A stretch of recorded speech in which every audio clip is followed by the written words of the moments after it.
Hello, Drey. Hi. All right, so this is Drey Campbell, a good friend of mine and business colleague. We've actually closed our first referral deal just recently. Thank you so much. Welcome to our little sit-down gathering at the office. You know, same background, different day. We got a few different backdrops here. Hopefully we can keep them fresh enough for you guys. All classy. Yep. None of my inside, of course. The girls just go ahead and go ham on this thing. But. Yeah. So today we're going to go ahead and sit down and talk about commercial real estate, right? Yeah. I handle the residential, personal side of things, and to be quite candid, I let you guys, the pros, handle the commercial side. I've gotten asked so many times from clients, oh, do you do commercial too? And I said, you know what? I could, but I probably wouldn't be doing you the best service because it's just a different beast. Mm-hmm. And so today we're going to talk about commercial entities, commercial investments. Yeah. And commercial real estate in the Treasure Valley and Boise area. So thanks for coming on. I think of an example too. Somebody once said, like, why would I pass that off to a commercial real estate agent, a residential agent I was talking to? Like, I'll just learn and I'll figure it out. And I was thinking to myself, why would I go to like an ophthalmologist to get my intestinal issues worked out? You know, like they're both doctors, I agree, and like it's something I go to, but you can learn it, but are you really going to be effective in it? Yeah, and it's a big field. Actually, after being a part of it, it's very the horizontal layout of it is huge. The vertical is kind of the same, right? A transaction follows a timeline almost in a similar structure to residential, but man, the breadth of knowledge that you need is quite elaborate. And then also each one of those has a certain depth to it. So you kind of carve out your little area and such. I'm sure, just like kind of like we do in residential too, but on a much broader scale. So it's very impressive, and having someone with the tenacity, the intensity, and the focus that you have is definitely helpful for the clients. I know just from hearing the folks that have interacted with you on the phone and that you've helped out so far. So I'm very tenacious, and a little eccentric, and that's good. I would say, just a little side topic on that, a lot of the bigger cities have silos that people like specialize in. Yeah. Like, I am only industrial, I am only retail, I am only office. And in Boise, because we're a little smaller still, I think that this is changing though right now, but because of that, you find a lot more commercial agents who are a little more generalist. Yeah. And I kind of identify right now as one of the generalists, whereas I'm kind of moving and doing a lot more investment sales. Okay. And I appreciate some industrial, some part of the industrial sector, but you don't find a lot of people that say, this is the only thing I'll do, period. Yeah. Most commercial agents in the Valley will say, they're more broad. I try to do this. Like, there's guys out there at some of the agencies that do a lot of one type of deal, but then you'll see their name pop up on something else randomly, where you might not see that in another market. That's interesting. Yeah, so in major metro markets like, say, SF or New York, there's probably more verticalized specialists. Just because there's less. Yeah, you'll find someone who's like, I only do retail and I only do it with gyms. Yeah, that's crazy. And I only do Starbucks. Yeah.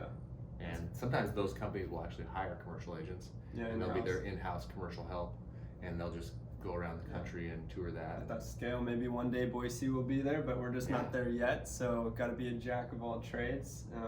So let's talk a little bit about that. What types of commercial are you seeing in the Treasure Valley today? What seems to be a topic of conversation for folks that are calling you and asking about, hey, I want to invest in Boise area. What do I look at and why? Yeah. So a lot of people nationwide are very bullish on the Boise market, and they're looking for places to store their money. They're 1031ing a lot of their funds out of bigger, like, coastal cities. Yeah. So we're seeing like the people moving from California, obviously, and Seattle and Portland, but also some of the East Coast, people from New Jersey, actually, and Florida, some people who in New York, and people who have read about Boise or heard about the blue turf or the city of trees, and they've seen Shelby Paget videos and mountain biking and wonderful like kayaking and things like that. And I think people are keyed into what we're actually doing here as a culture, which is pretty exciting. But they also want a return on their money, right? So they want a return on investment. And so we're seeing people sell out of these bigger cities where maybe they're scared, maybe they saw some of the COVID shutdowns or a little more bureaucratical policies of some of these areas. Has a big effect on businesses. Yeah. Like I have a guy who runs an ammunition wholesale company in Seattle, and he was pretty much unable to function there effectively with the shutdowns. And so he moved his whole family to Idaho, bought a large acre property out on south side of Nampa, and he came here and said, I need a commercial space to store my ammunition. And I guess Idaho is gun and ammunition friendly, if people did not know that. And so we came here and we looked, and this is a part of a sub-answer to your question, we looked around for industrial space, and right now industrial space is really hard to find in the valley. We have a big shortage of small warehouses, 3,000 to 5,000, and large warehouses. Is that what you define as industrial for folks that may not be familiar with the term industrial or warehouse? Well, warehousing space, yeah, I would say warehousing space. Also flex, you might hear me say that. That's anywhere from 1 to 5,000. It typically has a small office and a bathroom, or can be used both ways. Sometimes people will build out a small flex space into like a little office retail use. Gotcha. And this is depending on the zoning and the HOAs of whatever commercial business park you're in. Okay. But yeah, he moved out here. We looked for a while. Also hard to store explosives in that kind of space. Different legalities that you need to be conscious of. And so we ended up buying him a small warehouse in Nampa on a piece that was not annexed into the city yet. So he had no HOAs. And wonderful. But so what are we seeing in our market? Yeah, I think that's the roundabout question. A big shortage of flex and industrial space. A lot of companies wanted to come here because we have more pro-business economics, and I would say pro-business policy. Now, is there a space and opportunity for people? I know you come from a background of successfully flipping properties as well on the residential side. Is that something that can be exploited on the commercial side? If someone was like, hey, I flipped houses, what could I flip for flex spaces and add those additional spaces, or what's that look like? That's an interesting question. It's a good question to ask. So there is some value add space if you can find an older warehouse that could potentially be cut up into smaller warehouses, smaller flex spaces. That can be done. In our market though, that stuff's been swiped up. I mean, all of it's been taken. Like everybody's taken it. Like what was once a deal, and so a lot of these transactions are taking place behind the scenes. A lot of cold calling and people finding it, and people having their agents cold call. Which, if you need help, I can help you with that. They'll have their agents cold call just building owners and say, hey, hey, we have an offer for you. Let's just make you an offer. Like just like people are doing with the housing market, right? They drive by and you hear someone's like, I had 3 people offer on my house and I was just out watering the yard. It's like people are looking for space in such a dramatic way. I would say they're kind of backs are against the wall. They want to move here. They found their perfect house, but now they want to have their business. And of course, the land. So this is a deeper issue that's going on. The land is being transacted at prices for multifamily development. So that's kind of pushed everything up. So any open land is being traded. So the comps are being traded at what would be anticipated for something for infill residential, or for apartments. So people are having a hard time finding land to develop this flex and industrial space because it's getting snagged up. It's harder to pencil, right? That makes sense. And so there's a lack of inventory, a lack of land to build inventory. When stuff is coming to the market, people are picking it up with the agent because they're like, hey, I heard you have something that is going to be built. Can we get an LOI, which is what's that stand for? Letter of intent. There you go. And that's like, I like to liken the term to like dating. And in the commercial world, an LOI is like reaching out to somebody and being like, hey, I like your pictures, I think you're cute. It's like, and there may be something here. And then you send a couple of those back and forth, you negotiate your LOI and come to agreement, and that's like saying, hey, let's get engaged, we really like each other. And then when you get to the leasing point or the purchase price, then that's your marriage. Are there multiple opportunities for people? Say you have an asset, can multiple LOIs be in transaction simultaneously? So another good question. Not like dating sometimes, depending on who you're dating, who's coming at you. What sites you're on. So we're seeing that as well, right? So an asset will hit the market. It must be interesting. And there is a lot of LOIs coming in. So as an agent, you need to be, I would say, knowledgeable about negotiation tactics.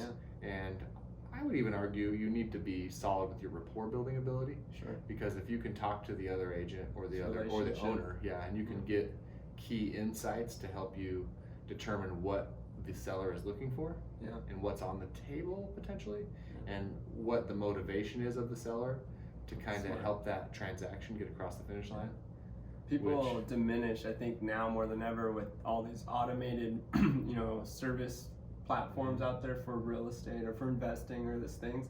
I think that people tend to overlook the power of having a person representing you, and that personality and the expertise and the experience that goes in hand with strategically setting up and winning a deal.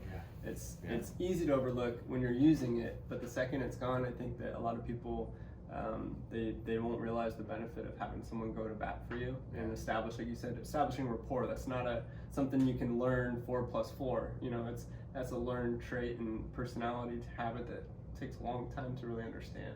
Yeah, I would say we're mediators in a way. A lot of times. Yeah, my broker Ben. We're therapists. Yeah. He always says the reason we're here is because people need us to get deals across the finish line. It's true. There's one particular client that I've worked with recently, and he wrote me an email the other day, and he said, "Drey, thank you for always turning my emails into something eloquent." He sends me some pretty harsh feedback to give back to it's the seller at this point. He's the buyer, and I have to transcribe think, it. how can I make this come off in a way that's kind? But if it was just two of them going head to head, I've actually had a couple people like that. Typically, from what I've noticed in the commercial real estate field, is the people that own large amounts of commercial real estate typically have less time. Yes. They typically have higher net incomes and net worth, and so they perform on a different level. And so it's different than the residential transactions that I've been a part of. Where it's more emotionally based. Where it's a different kind of emotion in a way. There's still emotions involved. It's just don't waste my time. Put it on the table and see, almost kind of thing. Yeah, and they're so used to being so direct. With the way they do business. And they're on point typically with employees or their companies, and so it's just good to have a broker to help soften the blow sometimes, or to be strategic and think outside the box. And so that's cool. That's a tactful way to get the point across while still being received in a kind manner. That's a very hard line to walk. So. Yeah, it's interesting, and we also bring insights to help buyers understand what they need to be looking for in a commercial building, and for sellers what they need to be looking for when they're looking for a buyer. Imagine, so I know you mentioned that people are looking to park money here, basically in the Treasure Valley. It's a unique opportunity and time for that because it's attractive. Say, like I do with a lot of people that may have almost, come across or stumbled across wealth in the term of assets that they've sold in, say, California, right?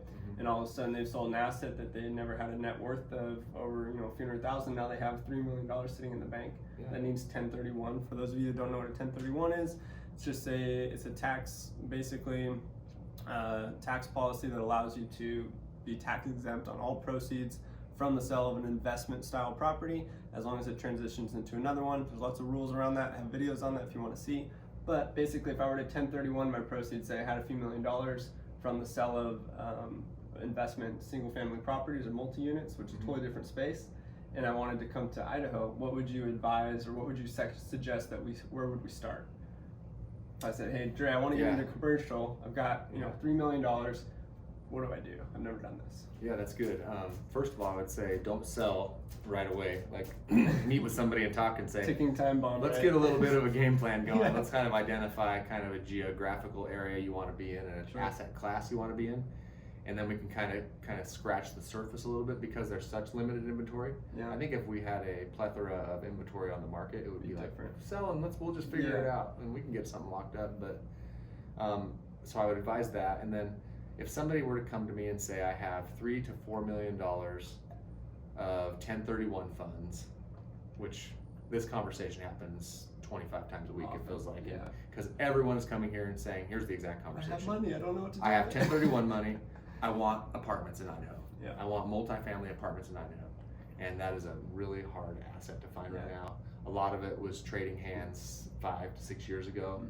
The people that were doing the analysis of Idaho and kind of watching the trajectory. Change. The experts who are way before if only, us. Right? The guys that get paid the big bucks, and some of the bigger real estate investment trusts have come in and done some of that. But this stuff is still trading hands, and it's identified on a capitalization rate, or a cap rate for short, and that's the return on your money, a percentage. And Idaho typically, even a year and a half ago was trading anywhere between a 5 and a 7 cap on different product types. Okay. And now we're seeing different asset classes trade even from a 3.5 cap to a 5 cap. It's come down pretty. So but I would tell people we need to find out what asset class you like. If you want something that's a little more high maintenance or low maintenance, like if we could find industrial, it's kind of a lower maintenance. You don't end up doing a lot of TIs. That's a commercial term. It's tenant improvements. Okay. So someone calling you up and saying, "Hey, I need this or this added." Well, or this tenant says, "I will happily go to your space, but I need you to build this out." Yeah, I need a pizzeria. That's actually common, right? Like, got a client looking for that stuff. So we do. I want a stone oven pizza. Mm-hmm. You're like, okay, well, we can work with that, but it's going to be a $40,000 tenant improvement. Unless you have $40,000, you're going to put in a space that you're ready to let go in 4 years if you're going to make enough profits. But I would just advise someone to meet with someone like myself and say, what's your risk tolerance? Okay. What's your bandwidth for what you can kind of handle if you're going to use a property manager or not? What you like, right? Like some people love retail stores and some people like shopping. So some people want to have a 15 tenant retail center with lots of boutiques. Yeah. Other people want to have an office building. That'd be like me. I like that because it's cool. It's kind of interesting, right? And if one tenant moves out, your rent's not going away. Yeah. Some people want single tenant, no worries. They want a big tenant. Long-term, like it's there 10 years, right? Yeah. Some people want corporate credit backed. Right now, I'm under contract. Corporate credit backed. So tell me what is that definition? There's a lot of definitions that aren't common. So I want to point these out. So different tenants have different types of credit. Your mom and pop like saddle shop is from like Joe and Cuna is going to be a personal credit, and they'll probably have a personal guarantee based on their personal assets and the credit they carry coming into the transaction. Okay. So if something were to go bad and all the horses got a disease and died in America and the saddle shop went under, you're going to be going after Joe to secure the note, right? Okay. Whatever the note was that they had signed or the lease they'd signed. Joe, the individual. Yeah. Typically they'll sign a personal guarantee. Wow. Even outside of like an LLC entity, or would it just default back to them? Most owners on a small user like that would ask for a personal guarantee outside of the LLC. Okay. Unless the LLC was doing really, really well and had the assets and the cash flow to cover. Collateral. Yeah. Corporate credit real quick is like Starbucks, or for instance, right now I have a Valvoline under contract, and you're pretty much as a tenant, as a landlord, you're signing up to know that no matter what happens with that shop, like they're always going to be able to pay. Gotcha. Yeah, and sometimes it's not a quality location or a quality building size, like if it's a lease or a sale. Like this Valvoline's probably 1,000 square feet. Yeah. And I think it's under contract for over $2 million. And what you're buying is the ability for the tenant to pay monthly. So say Joe, obviously he had the note on his head with the horse, the saddle shop, and then he goes out of business, they settle, and then he goes and works as a manager to open a new regional branch for Starbucks or regional place. Then the note would be tied to Starbucks corporate and not Joe's. Or not the note, I guess the lease. The lease. The lease. It depends if you're depending on you're leasing the contract. So if you're leasing to Starbucks, you're pretty much going to say, we're okay, we'll drop $40,000 into this space for you, or we'll drop $80,000 into this, because if they're going to pay the extreme rent and they're going to have a 15-year lease and a 20-year lease. There's a lot of them. Yeah, so say we sat down and we evaluated some areas and some niches that I was interested in that you said would be decent for me. Given that the return, the cap rates, just the basic of that principle alone, come down over the years just because of the demand and the availability. If I were to say, okay, well, at a 3.5% to 5% cap rate, I can do 7 to 9% in Texas. What would be maybe the draw for me to continue to explore Boise as an investor? The long-term maybe upsides, or what do you guys see coming down the pipe that may be of interest? The cap rates. So if people are seeing that there's potential cap rates between like 7 and 10% out of state in developing markets, why would they want to be in Boise? Yes. That's a good question. I think you used to be able to get that in Boise, so I think we saw a lot of people investing that in Boise. I think there's protective factors of Boise with the appreciation of the asset itself, and with different policies, I guess, tax policy and different policy in Idaho that can help depreciate. I guess everybody knows tax laws. I'm not a tax professional or a CPA, but there's different ways to depreciate assets, and in growing areas with the appreciation of the building, your cap rate can actually go up, right? Because if the building does appreciate over time, and you're getting more and more rent because your building is appreciated, and because there's more people coming here and there's more of a desire to be here, that you can charge more rents. So it's going to help you in the long run. Your building goes up, your rents go up, your overall and we've value seen of your that asset huge on the goes up. residential side. I mean, just for context, we had one of our residential rentals rent out less than a year ago, 9 months ago, at just over $2,000 a month, and we just secured a contract about 9 months later at almost $2,600, Wow. which is just bonkers. But that's, and we're still under quote unquote the market rate for that specific area by a small amount, you know. And it's just like, so I couldn't even imagine, with probably even less inventory available, that from an investor standpoint, seeing the cap rate as kind of the cost to get in, get your foot in the door, the opportunity cost would be, if you didn't do that, how much that building may appreciate. Maybe you know, a $1.5 million building, and how much you're depreciating the building too. Yeah, and the asset, you're able right? to wash, you know, or depreciate depending on your CPA's abilities, Yeah. and to be able to really make that make sense for you, huh? Yeah, and I kind of like, for my heart, like where I'm at, like I appreciate, like, because I'm from here and I've grown up here, like the gentrification of Boise, and I like seeing like these older buildings change. So you like it, huh? Yeah. Can we pause on that for 1 second? Because we get so much flack. Obviously, I can't stand on that foundation because I'm not technically from here. Even though my mom was born in Boise, shout out local family. But yeah, she's my call out for, like, people are like, no, I've still got some blood here, I have some roots. But you know, I'm from California, so people always just assume this whole assumption of my intent and when I come here and stuff. But being local, tell me a little bit about what you've seen with the gentrification. Why do you like it? Or First of all, on that point, it's like getting mad that it's raining. It's like, if you're mad that it's raining, is it gonna stop the rain? Like, you're not gonna stop it by being mad. People blame me, and I'm like, dude, it's either me helping people find homes effectively or someone else. We're gonna blame the news for having stories. We're gonna blame our economy for doing well. It just doesn't make sense. Like, it's okay. It's just my heart. I care about people, and I care about the bigger picture. All people. I guess, And so I like the gentrification. I like coming in and seeing old buildings get new life, new business. Very cool. People coming in and being served. I like seeing new services provided. I love having new places to eat. I love having new entertainment venues. The Top Golf that's going in. I know. The I'm waiting. Eagle exit. It's like right around the corner. Yeah, like in Idaho for all these years. When I grew up in Idaho, so what you had in Idaho, you had like a couple different options. You had like, you could go to the smoky, gross pool place and play pool. You could go to like Bulldog Lanes. He's not kidding. No, you could go bowling. So you're down to like pool and bowling. Once in a while, you might get like a Shania Twain coming on like every 5th year rotation, or you get a rodeo regularly.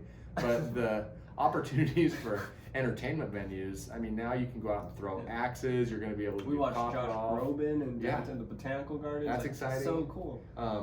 There's the 8th Street Market, which is flourishing now with lots of vendors. Nampa. There's the historic district. The historic district, there's the Whitewater Park. Like, I love Idaho. I love our Idahoans. I am an Idahoan through and through. There's frustrations about the construction process with roads, congestion, things that come with Idaho being less rural and more urban in some areas. Like, but I love people, so that doesn't really apply to me. And I feel like there's always some friction with growth, right? Growth is change. Economy and then change is hard, but there's huge benefits to overall, like, the economy of Idaho and the young people and the opportunities they have here. And even though rents are going up more, there's more opportunities for earning potential. Eventually, there's people 100%. coming here. There's $22 an hour at your local restaurants, like places. You know, like that didn't happen 2 years ago. It's exciting. There's a whole nother conversation there, but I like seeing these old pads that have sat for long periods of time, just used as dirt parking lots downtown, getting turned into nice multi-story residential multifamily apartments with retail on the bottom. So I like the idea of going and eating And at a a lot nice of small restaurant. business orientation, right? Like you got like Yeah. hairdressers, and you've got people that are coming in and doing pizzerias, and you got people at CPAs and like these. Mm-hmm. It's different. Like growing up in San Jose, it was you'd see a field, it'd get demoed, and they'd put a Chase building.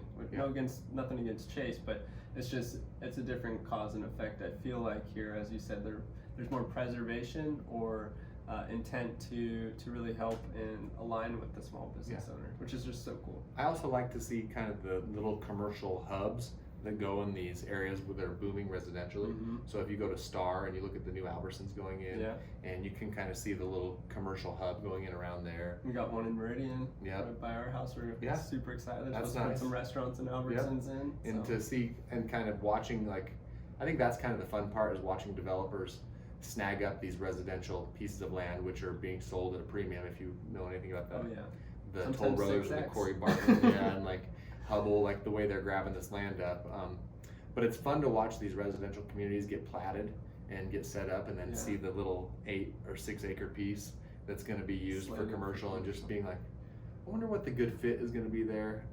Who do I know that would like to invest in that?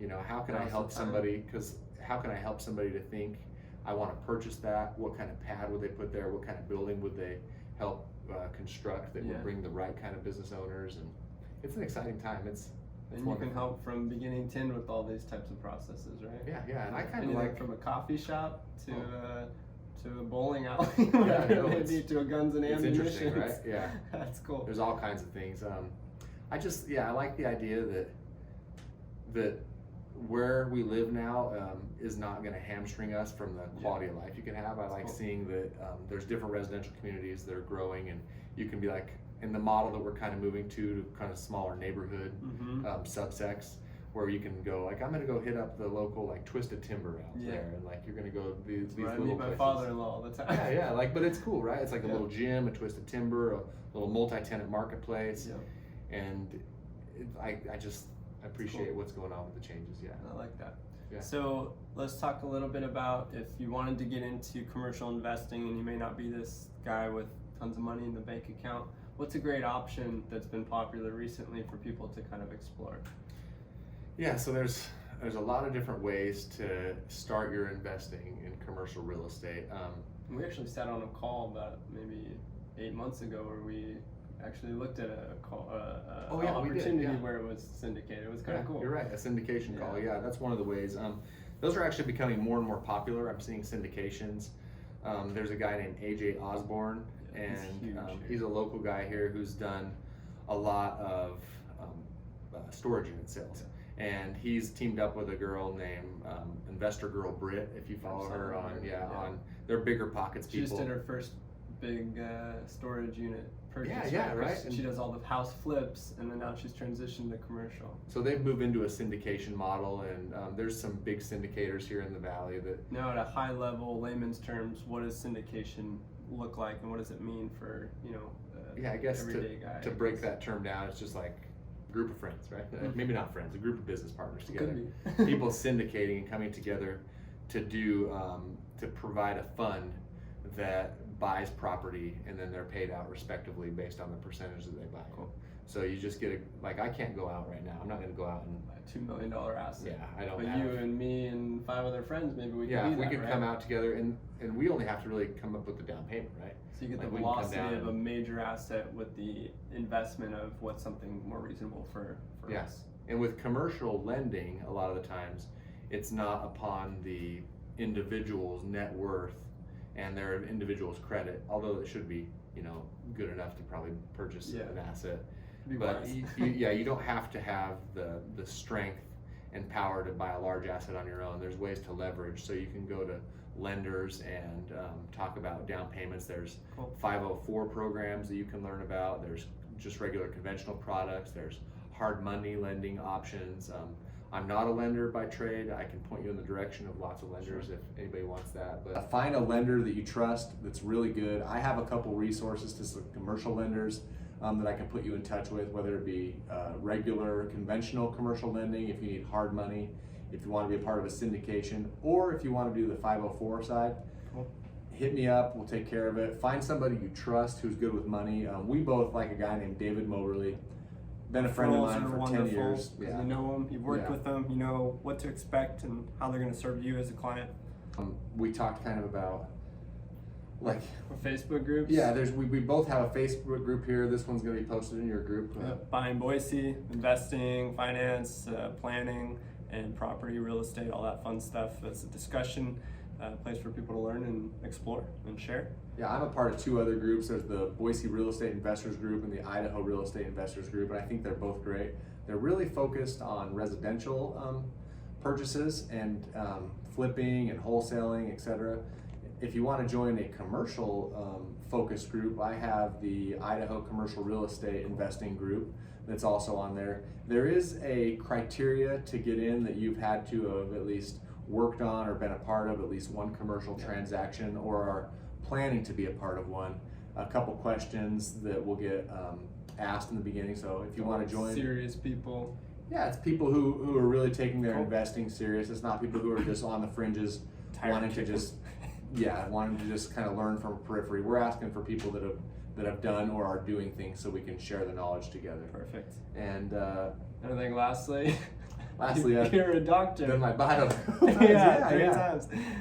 You have a PhD. Yeah. You've done. You're a licensed therapist. Yeah. You've been a professor. Yeah. What else did I miss? I was once a yard sale professional at one point. You flipped houses. I somehow made $50,000 one summer. Did you really? Doing yard selling. Yeah. That is impressive. Yeah. I just would say if you want to learn more, you can reach out to me at 208-440-1926. That's my cell phone, or drey@naiselect.com. #CREDoc.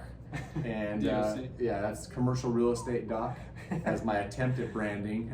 So if you want to just kind of have a conversation, I'm always open for a lunch. I'm open for a coffee. It might be booked out a little ways. No, we had to book you out 3 weeks in advance. Yeah, it's exceptionally a busy time, and I care about people and I want to give you the best I can. So if you want to reach out, let's talk about that. And we'll put your social media in the description so people can click, shoot them a message if you're curious, and start exercising that commercial mindset. That'd be great. Well, cool. Thanks for your time today. Thank you. I think we got this. This was recording. Woo! Hey. Bye, guys. But it won't stop. Thanks for watching, you guys. If you have a chance, go ahead and click that like button. Helps us a ton. Subscribe to our channel because we're going to be releasing content on a regular basis to help answer questions you guys have. If you have any questions, definitely leave a comment below so that we know what to answer as we produce content on a regular basis.